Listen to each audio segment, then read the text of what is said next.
Here we are again. Well,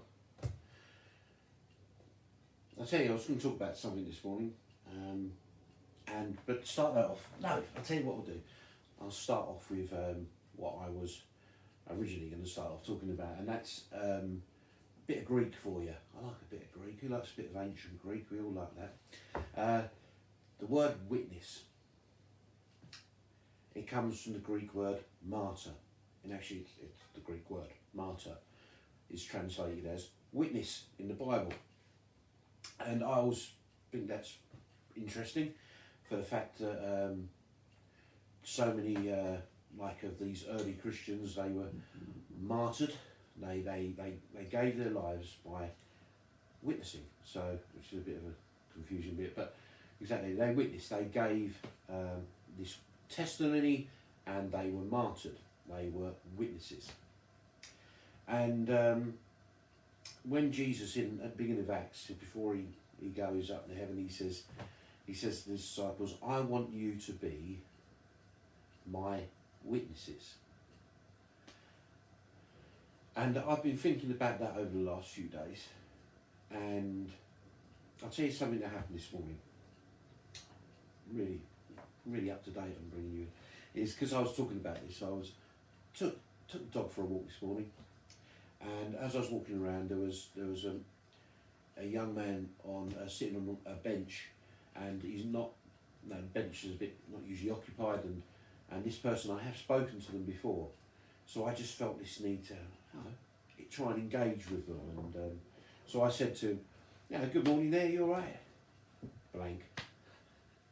And so I walked on, and I thought, maybe I should try something else. I don't know, try and talk to this person. And I walked on with the dog, and I took this sort of like different route back so I could walk back past this guy and sort of say to him again, "You all right?" And got no response again. But I don't know, there was something in me. Sometimes there's a pressure about this idea of witnessing, of sharing faith, or even engaging with people. It can be a bit nervy, and so I was thinking about this word martyr and witness, and I actually feel that can take the pressure off if we think about that in its purest sense. Now, I spent many years 21 years working in the oil terminal, and due to that I had the chance to go on one of the most enjoyable bits of training I've ever been on, and that was courtroom training. So going along and you get taught how to act in a courtroom, which is really quite exciting. And so there's a barrister there, and she runs through what happens and what would be expected of you and who you address. You always address the judge, not the solicitor, and these different aspects of being in a court case. So really exciting. I enjoyed it. It's my type of thing, maybe. But one of the things at the beginning of that training that this barrister asked, they said, "What is the judge's job?" And the judge's job is to find out what is the truth. And what is the solicitor's job, the lawyer? What's his job? Oh, his job's just to win.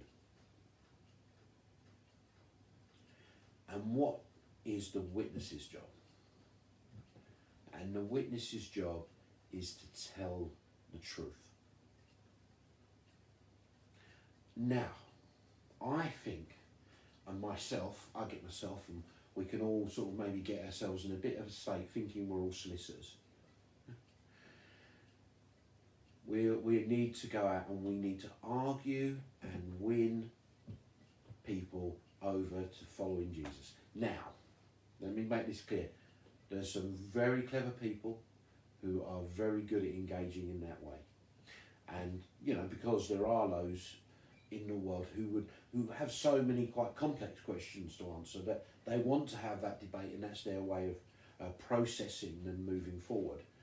But for most of us, that's not the case. And that area, by the way, that area of that sort of to and froing, the legal definition, the apologetics, that's what it's called. So there are many people who do apologetics, and they're willing to sit with somebody and really go through like a solicitor against each other and talk about these different things.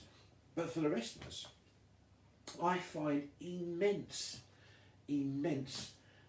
peace in this fact, actually, you know what? Just called to be a witness. What does that mean? Called to tell the truth. As simple as that. Jesus said, be my witness, okay? So the deal is, no pressure, there's no pressure there. It's just this reality of, you know, you're a Christian, John. Yeah, why's that?